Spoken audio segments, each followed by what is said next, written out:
There's a part of Scripture that we seem to forget.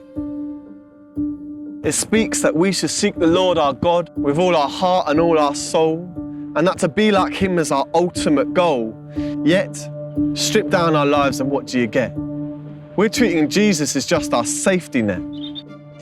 But He had those rods pierced through His feet and His hands, and He suffered a pain that we just don't understand because He was chasing us. From heaven to earth, He raced to us, pushed away our sin, gave His grace for us. He was chasing us. And our hands and our feet aren't nailed to a cross. Yet we can't follow Him down our home street before we get lost. He was chasing us. We might go our whole lives before people realize why we're alive, how we survived. Do we show it? Through the way we speak, the way we behave? We should be shouting about how we've been saved. We should be chasing Him. But here's the thing. We have to be face down on the floor, sore and saying we can't take anymore.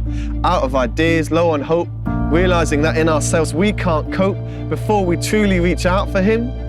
Yet when we sing, we call Him King. He feels the tread of our feet like an infant's fingers pressed upon His cheek because He loves us. He doesn't just tolerate and favor us, He loves us. So listen carefully in your strength and your weakness to His whisper of seek this.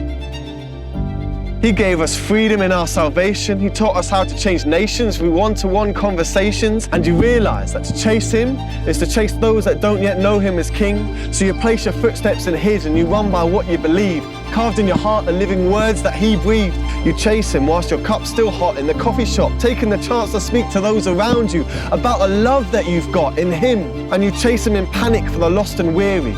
You serve them at your own cost so they might see God's love clearly and stop.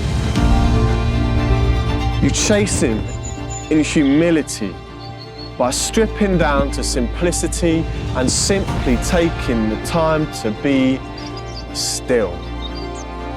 You see, this life's not a house job friendship pace.